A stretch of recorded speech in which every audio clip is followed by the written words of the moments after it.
Hi all, അസ്സാം വലൈക്കും. Welcome back to my channel. ഇന്ന് നമുക്ക് നല്ലൊരു ബീഫ് ബിന്ദാലു എങ്ങനെയാണ് തയ്യാറാക്കുന്നതെന്ന് നോക്കാം. പ്രത്യേക മസാലക്കൂട്ടിൽ തയ്യാറാക്കിയ ബീഫ് ബിന്ദാലു കഴിക്കാൻ പ്രത്യേക ടേസ്റ്റാണ്. വളരെ പെട്ടെന്ന് തയ്യാറാക്കി എടുക്കാനും പറ്റും. ആദ്യം നമുക്ക് ഇതിനുള്ള മസാലക്കൂട്ട് തയ്യാറാക്കണം.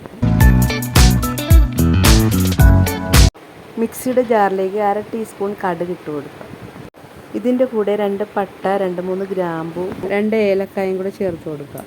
ഇനി ഒരു 1/4 ടീസ്പൂൺ പെരിഞ്ജീരകം, 1/4 ടീസ്പൂൺ മഞ്ഞൾപ്പൊടിയും കൂടെ ചേർത്ത് കൊടുക്കുക.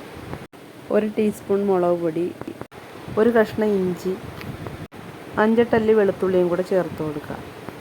ഇതിലേക്ക് ഇനി 2 ടീസ്പൂൺ വിനാഗിരിയും കൂടെ ചേർത്ത് കൊടുക്കുക. കുറച്ച് വെള്ളവും കൂടെ ചേർത്ത് നന്നായിട്ടൊന്ന് അരച്ചെടുക്കണം.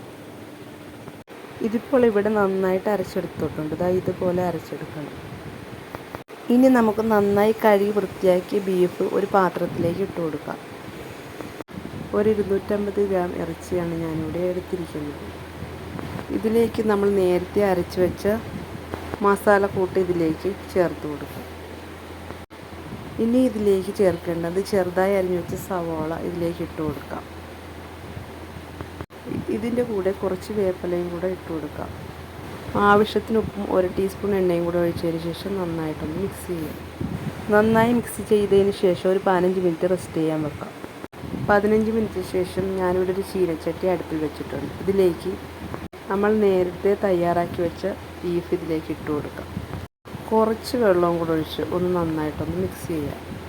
ഇതിലേക്ക് 2 പച്ചമുളക് നെടുകി കീറിയതും കുറച്ച് ഉപ്പും കൂടി ചേർത്തതിന് ശേഷം നന്നായിട്ടൊന്ന് മിക്സ് ചെയ്യാം.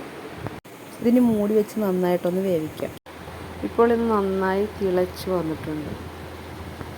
ഇതിനി ഒന്ന് നന്നായിട്ടൊന്ന് മിക്സ് ചെയ്യാം. ഇപ്പോൾ ഇത് നല്ല തിക്ക് ഗ്രേവിയായിട്ട് വന്നിട്ടുണ്ട്. ബീഫൊക്കെ നന്നായി വെന്ത് കിട്ടിയിട്ടുണ്ട്. ഇനി ഇതിൻ്റെ ഫ്ലെയിം ഓഫ് ചെയ്യാം. പ്രത്യേക ടേസ്റ്റുള്ള ബീഫ് ബിന്ദാലു റെഡി ആയിട്ടുണ്ട്. വീഡിയോ ഇഷ്ടപ്പെട്ടെങ്കിൽ ലൈക്ക് ചെയ്യാനും ഷെയർ ചെയ്യാനും സബ്സ്ക്രൈബ് ചെയ്യാനും ഒന്നും മറന്നു പോകരുത്. പുതിയൊരു വീഡിയോ ആയിട്ട് വീണ്ടും കാണാം. Thank you for watching.